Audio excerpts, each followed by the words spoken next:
you are. Oh, should I? Can I put that on the film? Okay. If you want to hear everything Mama and I were chatting about on the front porch, stick around until the end of this video. But for right now, from Spindle Mountain Mercantile, I am Heather. And I am Lynda, but you can call me Mama. Welcome to our YouTube channel. Project number 1. We're starting off this video by transforming some very commonly found wood blanks. I can't remember where Mama told me she found these, but I do know it was either Hobby Lobby, Dollar Tree, or Michael's. And the reason I know that is because those are the 3 parking lots that Mama has trained her minivan to automatically pull into. Mama painted the entire surface of all of her wood blanks with DIY cottage color in white linen.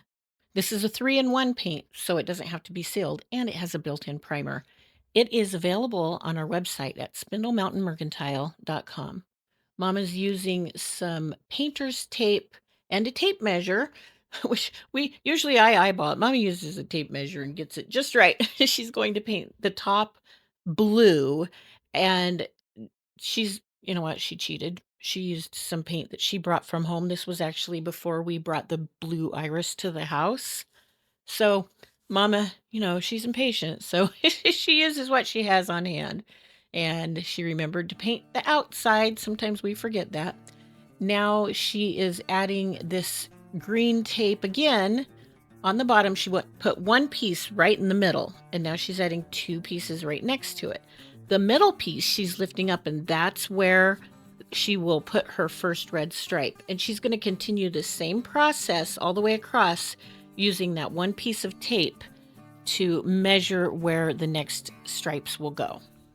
Now she has painted some little white, or some wooden stars white, and she is putting one over the hole, and she has 2 different ones here. She has a star and a heart. She took them home and finished them, and she brought them back, put that little ribbon up on the top to cover up the space at the top. You could put the red and white stripes right to the blue, but that's going to be kind of hard to do.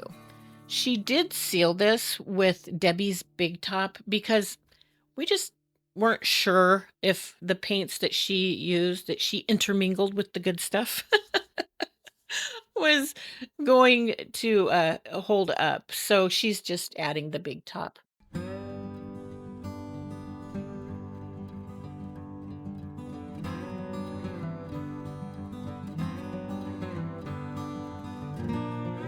She glued some words on them and then left them here. And when she got home, she said, you know what? Those are just too stark. I don't remember how she said it, but they were too bright. So she asked if I could maybe add a little bit of texture to them and tone them down some. So I'm using Dark and Decrepit liquid patina from Debbie's Design Diary. And I put it all over except for on the word, and these words kind of seem delicate, so I didn't want to break them, and I just used my brush to push underneath that. Well, when I went to do that at one place, it just kind of started popping off. So I went along the whole thing and just gingerly lifted it up, and off it came. So then I was able to just use the Dark and Decrepit everywhere. And as soon as I was done with that, I started wiping it off. And I did like how this turned out. I went back and did a little bit more because I had forgotten to go around the edges of the stars, and it wasn't quite dark enough. Oh, I got a little drop on the table over there, so I don't want to waste any. Stuff's like liquid gold. Liquid tea, Texas tea, because, it's not gold. We do have golden ticket, but this is not it. All right, so with the other one, the star, I used my Pioneer Woman kitchen knife to gently pry off America. And as I'm doing this, I'm thinking, I got to do something with that. That's kind of dark. Maybe I should have left it on there and done the Dark and Decrepit. With this one, I did remember to go all the way around the edges and get the edges of the stars.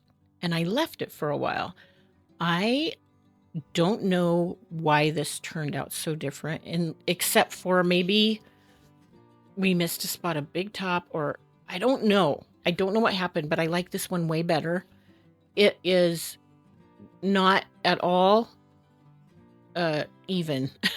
There's like a big splotchy part at the bottom right there. I don't know if you can see yet, but I love how this one turned out. And if I could mimic that, I would. I don't know if it had something on it, but look at the difference in those. Love that star. Okay, so here's how I'm putting the string on the back to make a little holder, or, something you can hang it on a nail. And I put that little piece of burlap over it just to give it a little bit more strength so it wouldn't come off. Now I'm using, oh, and that was burlap ribbon that Mama got at Hobby Lobby, by the way. And I think you can also get some sometimes at Dollar Tree, but it's only like 3 feet. So this is my drop cloth that is used. So there is paint on it, and I'm totally okay with that. And I cut it into little strips that I then frayed the edges on both sides. I kept making sure that it was wide enough, and when I finally had enough strips to go all the way across the widest part of my heart, I put the glue on the back of the heart and flipped it over and pressed it down on that fringe. And you can see I put one piece across the front too, where Mama had that other ribbon. The other ribbon was awesome, but it was just too bright. And I'm thinking back again that maybe I could have put Dark and Decrepit on that ribbon and just let it sit for a little while. I don't know if it would stick, because that's probably not, it's not cotton ribbon, right? It's acrylic or polyester, so I don't know if it would stick. But anyway, I added another piece. Actually, this is 2 pieces of drop cloth that I tied in a bow at the top. Or is it 1 piece that I put a bow? Well, anyway, it has a bow at the top. I wasn't worried about reinforcing these really, because they're not very heavy, and I just think they'll hold up very well. All right, so America is way too sparkly. I decided to tone it down with some Dark and Decrepit. The very first coat, I put it on and I rubbed it right off, and it was still too sparkly.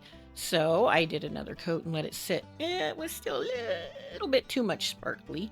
So after that one, I put more on it, and instead of rubbing it with the towel, I just dabbed it, and that got the look I wanted. Oh, that was a little piece of denim I thought might look cute on there, and I'm not sure why I randomly put it where I did. So I glued America back onto my heart, and that's where America will stay. Let me know in the comments what you think about Mama's star and heart.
Project number 2. We've got one more wooden star to work on, and Mama wanted to decoupage this one. So she found some napkins at Dollar Tree, I think. These, I believe, if these are 3-ply, then they're not from Dollar Tree. They're probably from someplace like Home Goods. They have a really good selection of napkins, by the way. Oh, and we sell napkins on our website. Did you know that? They're really good prices. We buy these great big packs, and there's no way we're going to use them all. So anyway, make sure you get all of the plies off of your napkin. Does that remind you of Seinfeld? Every time I say ply, I think of Elaine asking if somebody in the stall next to her can spare a square. I can't spare a square. I don't have a square to spare. You can't spare one ply of one square? Oh, that was a good one. Okay, so Mama is using our favorite decoupage medium, which is Debbie's Design Diary Liquid Patina in Crystal Clear Chandelier. She gave this one really good coat, and before it dried, she laid her napkin top down and smoothed it out very carefully with her hands so that she would not tear it.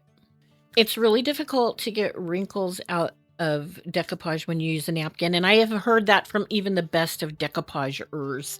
So we are trying to smooth this out with parchment paper. We didn't have wax paper, and this worked okay, but it just was, it kind of like stuck to it a little bit. But we did get it off, and then Mama gave the outside of the napkin another coat of liquid patina. And before that dried, we put down a piece of plastic. It was the cover of a transfer, that, you know, the plastic sheeting that the book comes in.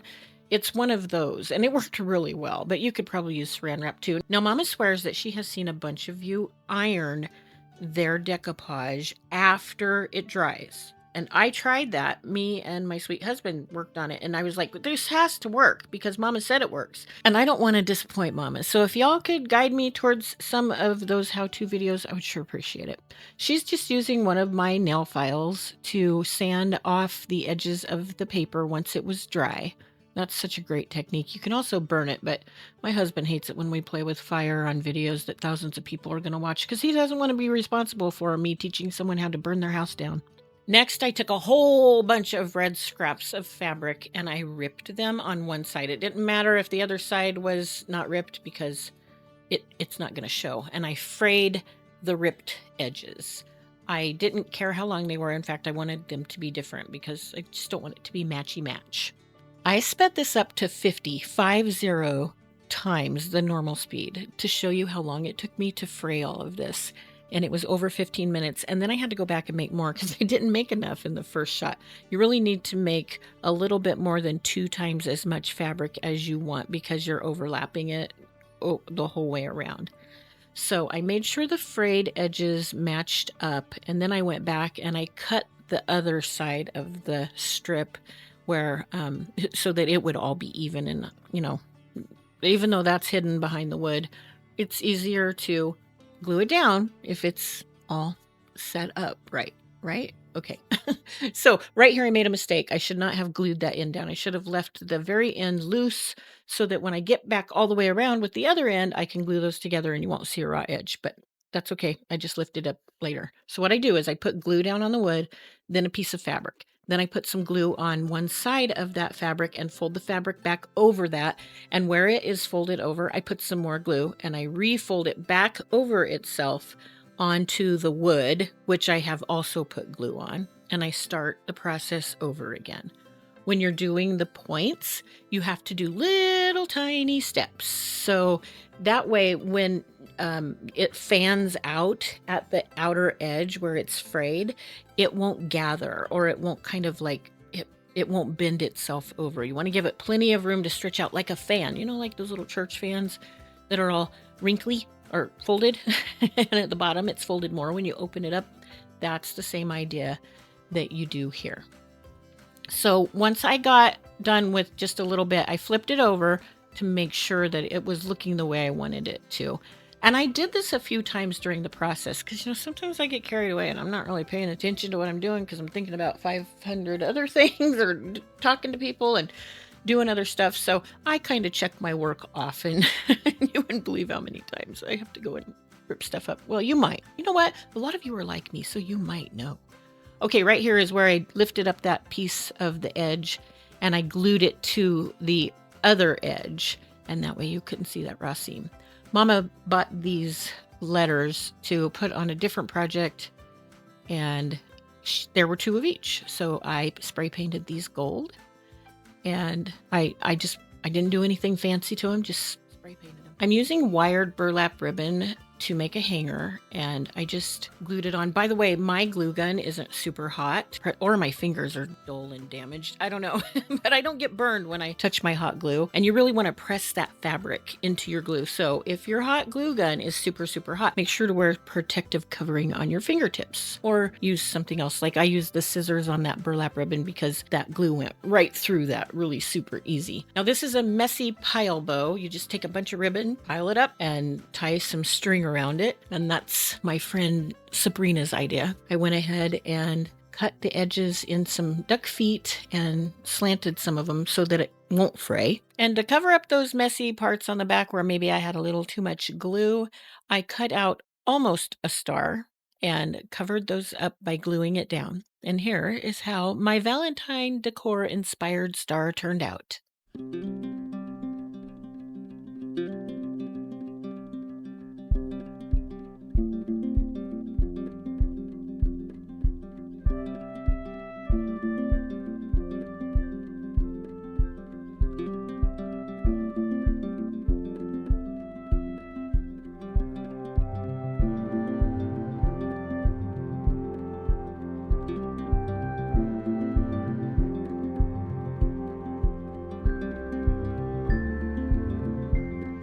Project number 3. When they were downsizing, my precious friend Jerry and her husband Alan gave me all of his old trophies and plaques he won golfing and just memorabilia. And I didn't know what to do with them for a very long time because, I mean, they were very sentimental and they were over it. They were ready to move on and just have exactly what they wanted in their new home. So after over a year, my sweet husband took them apart so we could use the wood. And I am painting this one with White Swan. I'm going to be decoupaging, and you don't have to paint behind your decoupage, but if you do, you don't want to do like just the outline. You want to paint the entire thing because whatever you paint or however you leave it is going to show through whatever you're decoupaging with, especially with napkins. But in this case, I'm going to use a piece of fabric. So I'm giving this 2 really good coats of White Swan and letting the first one dry before I added the second.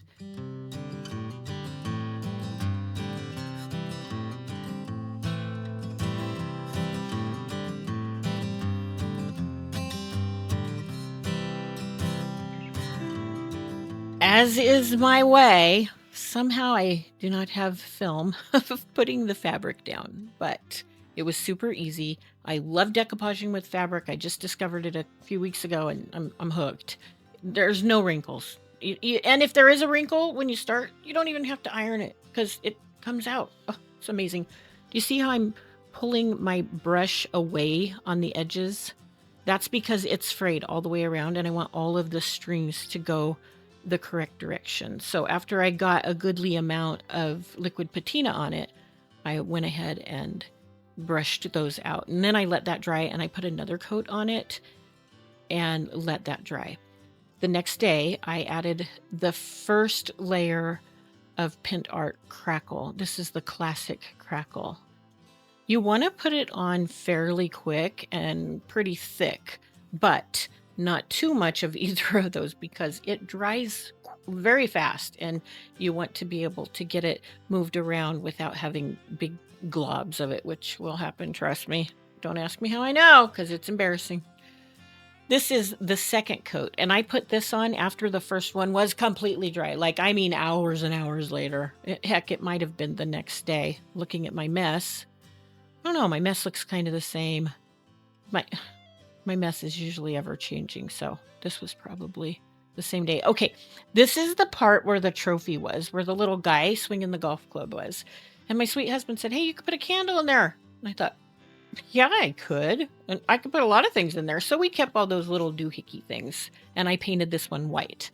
Now I am adding just a little bit of dark and decrepit to this. And I don't know why I did this side. I forget to test in an area that isn't going to be real noticeable. And this is like the biggest section that is noticeable. So thankfully it worked. But you have to use something dark when you use a crackle medium on like the same tone or the same depth of light to dark. So if you use light on light, you need to use something dark so it will make those cracked pieces pop. I put this all over everything and I did not really let it dry. Right here, I'm just making sure that it is really mushed down into all the little frayed pieces, because if I just brush over it like side to side, the in between the frayed pieces, it's going to be really white. So I mushed it down in there. And I do not think I let this dry very long. I mean, maybe a couple of minutes, but it wasn't very long at all. I don't want it to be like super, super dark. I just want the crackle to be super, super dark. Next, I did the same thing to the little doohickey thingy that held the golfer guy, and I wiped it off way too soon. I had to let this sit for longer. I bet I let this sit maybe 8 minutes, probably not longer than 10.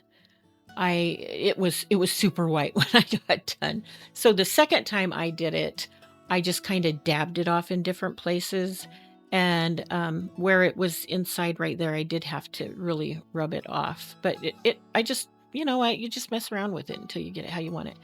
And I put it back on. It has this little indented part where the bolt or the nut goes on the bolt, and that's cool because then it doesn't stick out from the wall. I had to use my handy dandy needle nose pliers to get it real snug. And then I am using some greenery. This is actually, I think, Christmas greenery, but I thought it looked good with what I'm going to add to the little doohickey thing. And I don't know where my nippers are, so I'm using my, now they're not so handy dandy needle nose pliers, because that is not the job they were made for, but it worked. Do you remember this project from a couple of weeks ago? Well, in that I showed you how we did not do it right the first time, so we had to use a second flag. After the first flag dried, it was really stiff because we already had put the liquid patina down. Or no, we used a different medium for that. We used, I think, half wood glue and half water. Anyway, after it dried, it was super stiff, so I took my little iron out and just ironed some folds in it. I know flags billow in the wind, but I thought this would look cool if it was just kind of folded like how they look in pictures. And I was right. It does look pretty cool. I'm using Dark and Decrepit on the pole, and at the top I added a little wooden bead because it was very plain. So I'm gluing this in, and I also glued the little greenery or goldery. What do you call that? Yeah. Since that was the only gold in the whole thing, I needed to add some more. So I am putting some Rub and Buff on the little doohickey thing, and I'm just dry brushing that on. I found some great deals for Rub and Buff on Amazon. I will leave a link for the set that I last bought. That will be in the description. If you buy something from Amazon by using my link to get there, they will give me a small compensation but won't raise your price. All right, I'm going through and just kind of gluing down some of these folds so that the flag stays in place. And I'm actually gluing some of the flag to itself. And also my sweet son cut the bottom of the pole off so it didn't stick through that hole too much. Now, it wasn't really sturdy, so I am filling that whole entire cup with glue. And here I sped this up quite a bit. You can see I'm watching TV and waiting because I want that to dry and I don't want the flag to fall over, and I didn't know how to set it up without holding it. So, all right. Okay, now I have to go back, and I'm going to put quite a bit of Rub and Buff over that glue so it won't look like glue. And that's all I did. Y'all, this turned out amazing. I think I want to keep this one.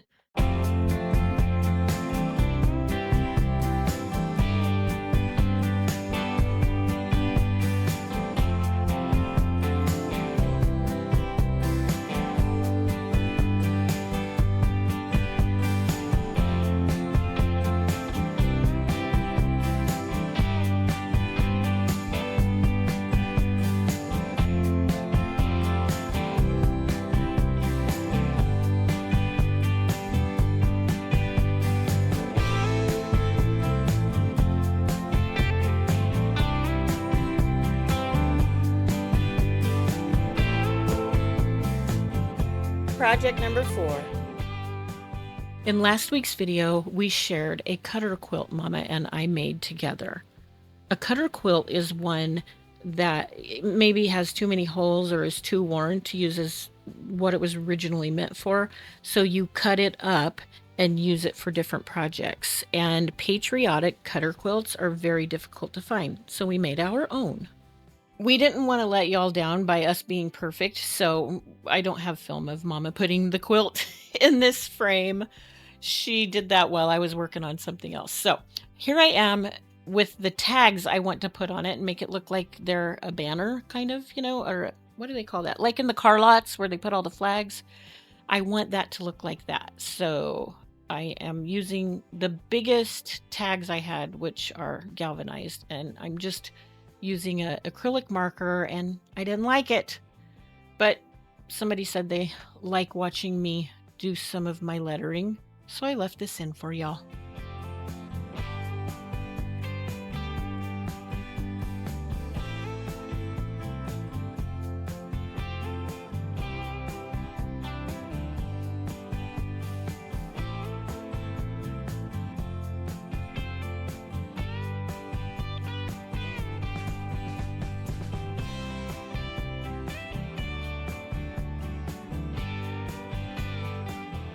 When I was finished with the lettering, I laid them out and put them with some stars. And you know what?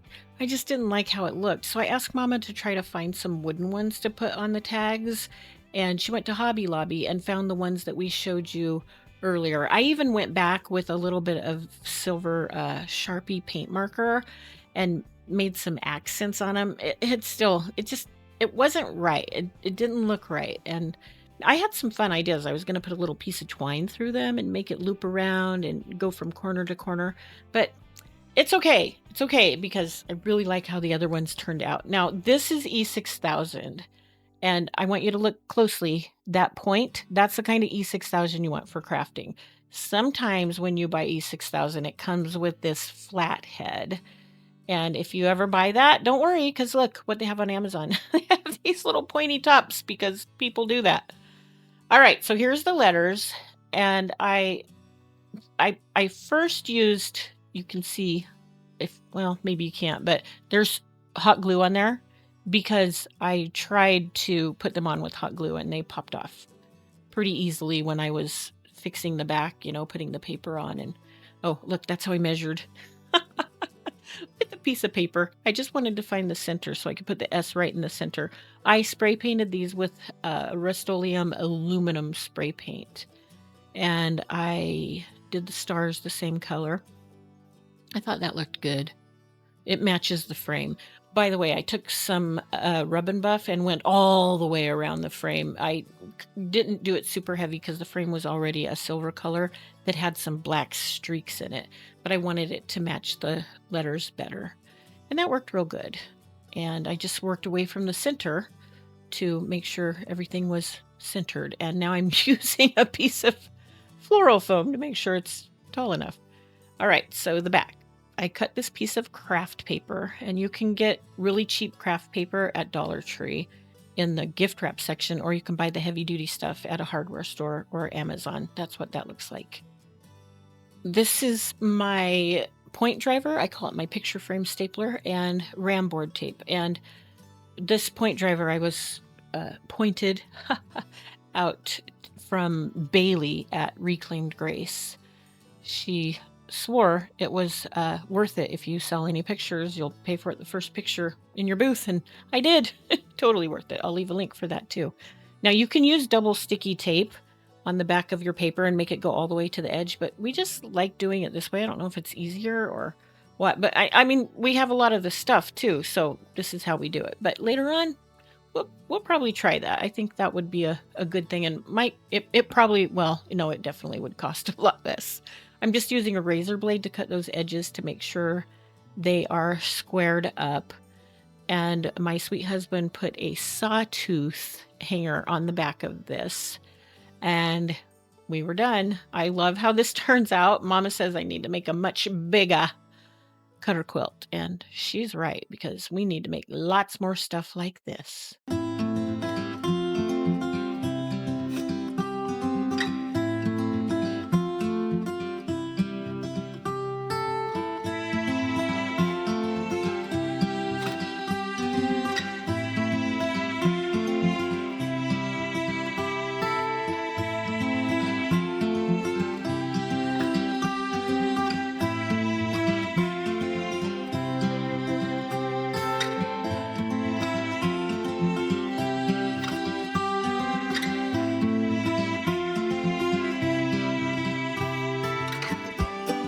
Project number 5.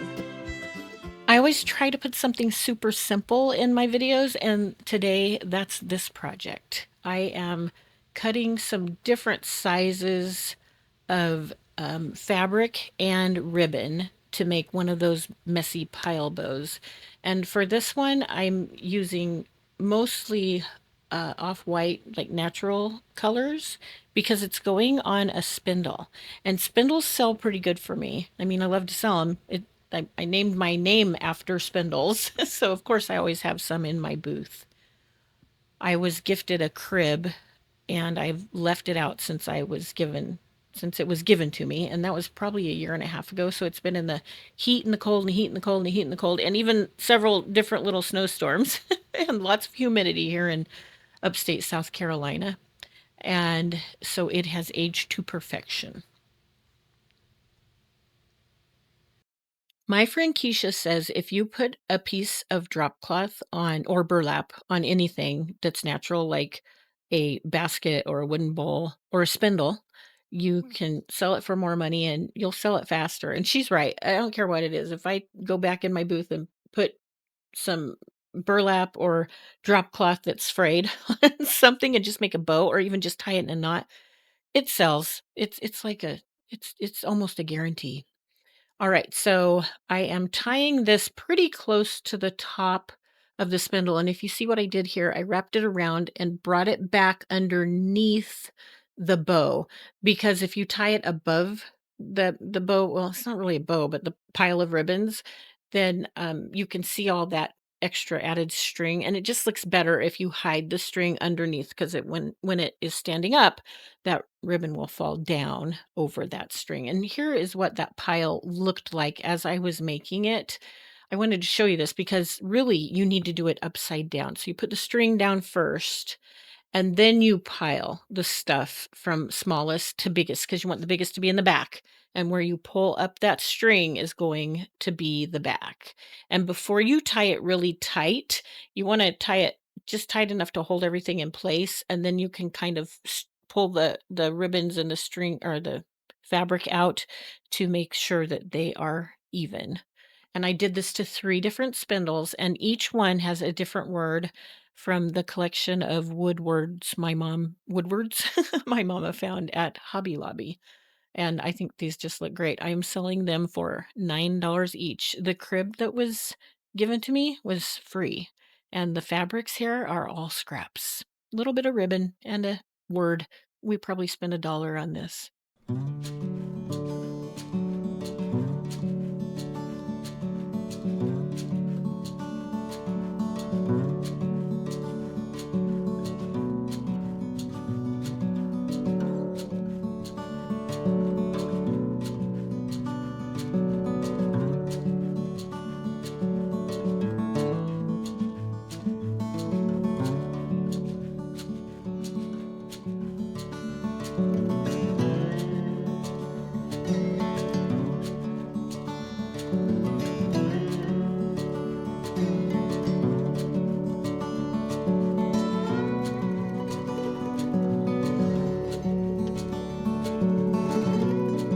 Project number 6.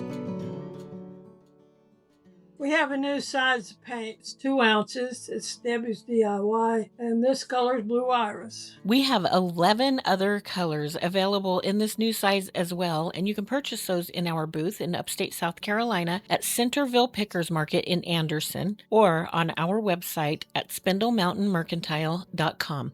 And we're going to use it to see how much it will cover. And the first thing I'm going to try is a spindle that came out of a baby crib. Can you imagine what a fancy baby crib that would have been? I want to use a smaller brush. Well, what you do is you put it on that and use the pointy part in between. But whatever you do, you dab it a lot. Why would you dab?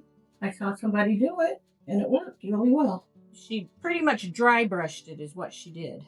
This paper well, it's not really paper, but what I'm using to dab the brush on is the backing of the shipping labels. But you also could use the layer under the transfers. Heather just used to blob the paint all around, but she saw somebody applying it this way and thought we'd try it. I think it's either easier if you just plow it on. Think? We'll try it with a different one.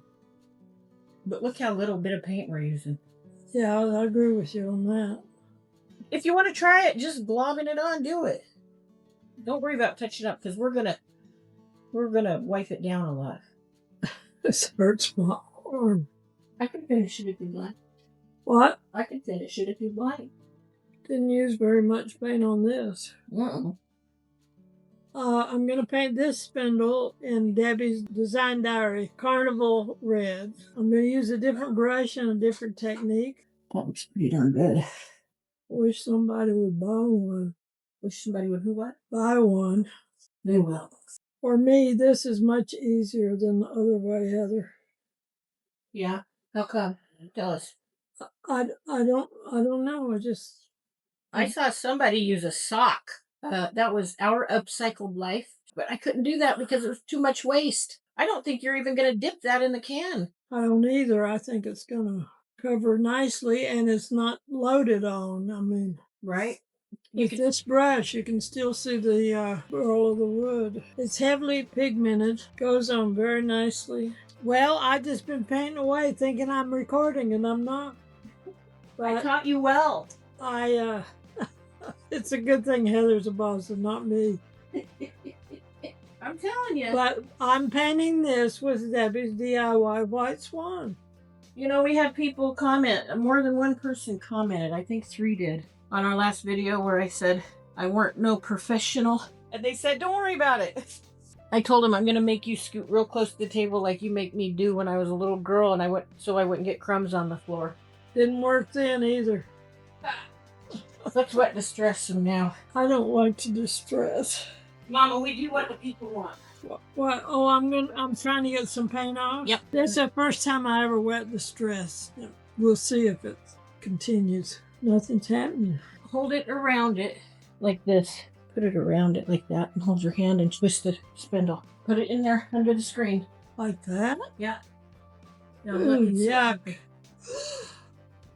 You like? I don't know. I think it looks really good. I like it. And somebody else will too.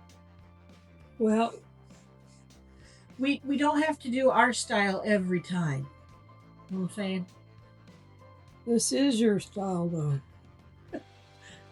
It wasn't before I started crafting, and now I put it under the screen. Now I understand the genius of it. People won't get their stuff home and say, this had a big scratch in it after they buy it from me. Okay, is that enough? I think that looks pretty good. What do you, a little bit more down here maybe? What do you think? I think it's beautiful. Are you serious? You don't either.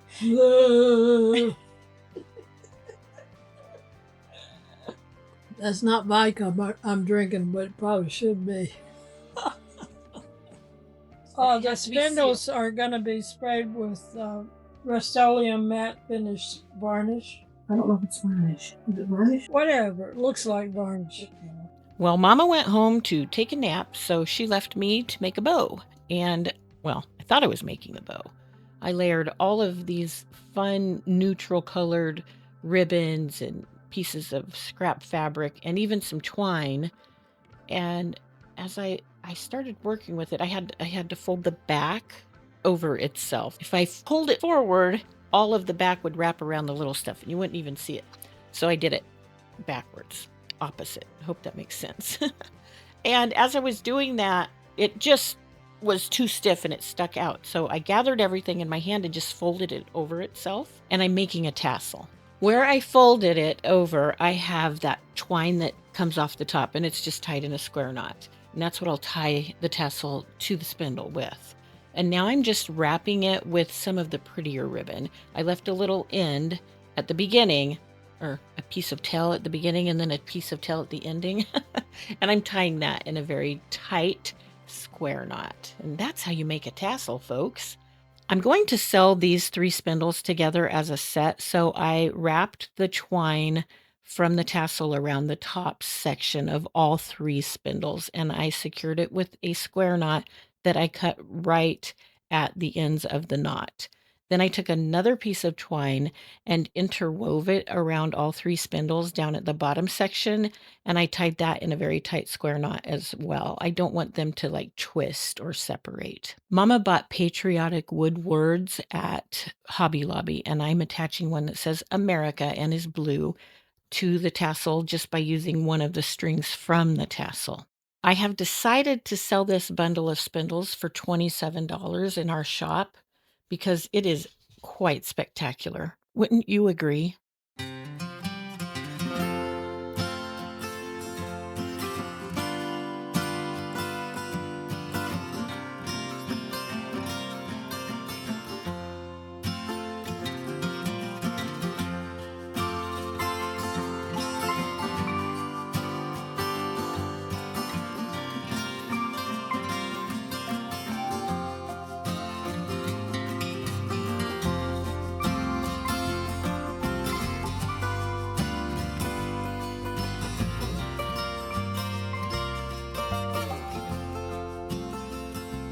So, did y'all have a favorite? I did not. I seriously liked them all. I loved them all.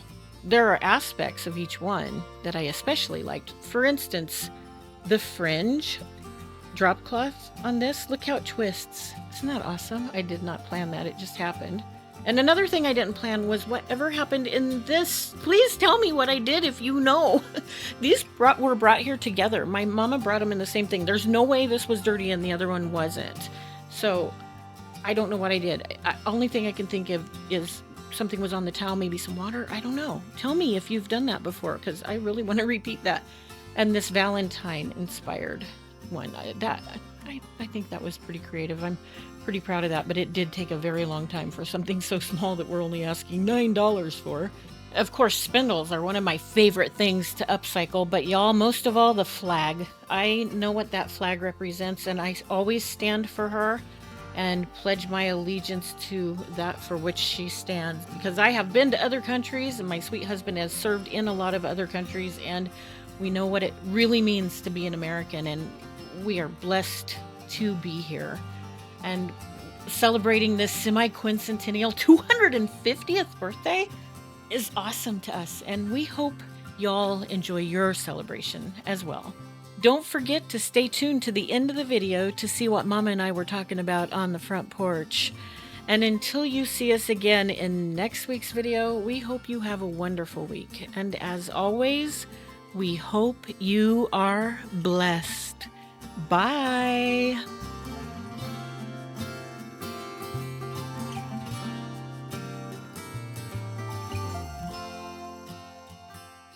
Hi, Mama. Hey, Heather, how you doing I'm today? good. How you doing? I'm doing wonderful. We're sitting on the front porch. It's what proper Southern women do. Is that right? Of course. So I want to tell the people what happened. What happened? Have you heard of Buy Me a Coffee? No, tell me what it is. It's a program where people can make a donation and support you and help you out. And somebody gave us a donation, Mama. So I get to go to Hobby Lobby? Sure. I have about 74 cents left after. But what I bought is for both of us. What'd you bought? What did we really need? Oh, we needed brushes. Yeah, we did. We needed some wide brushes. Those look really good. And they are. Good. So I got 6 of these in 3 different sizes. Hold that, please. And we needed some little wax brushes. Aren't they cute? So precious. So I got these too. I might have more like $2 left for you to spend at Hobby Lobby. I know, if you go when they have a clearance, or if you just have to walk in the store the minute they put the sign out. That's right. We were there one time and that happened. Yeah, it was scary for me because I was shopping with my mother in the store and she kept getting lost, and I had to ask the people to help me find her. It's payback. Except you always knew to find me. I hid in the clothing racks. Remember that? In the round racks at Kmart? Yes. You bribed me. Come out and I'll get you an icy. Remember that? I would have gotten you icy anyway, but I had to get you out. And Now, all right. why are we sitting on the front porch in this hot weather holding these brushes? Because I wanted to say thank you. Like they say in Atlanta. Thank you. Thank you y'all. so much. Thank y'all. We appreciate it. We do. Let's We'll go do make- a lot of good with these. Yeah, we will. We're going to go make some stuff. And we'll clean them after we use them. I already used them some, and I cleaned them every single time. In fact, there's only 5 here right now because one's in the kitchen that got washed with my Debbie's brush cleaner. Which is wonderful. Yeah, it is. Mama keeps some in her bathroom, and she washes her brushes in there. Okay, we're going to go make stuff. Love you, Mama. I love you, Father. I love you more.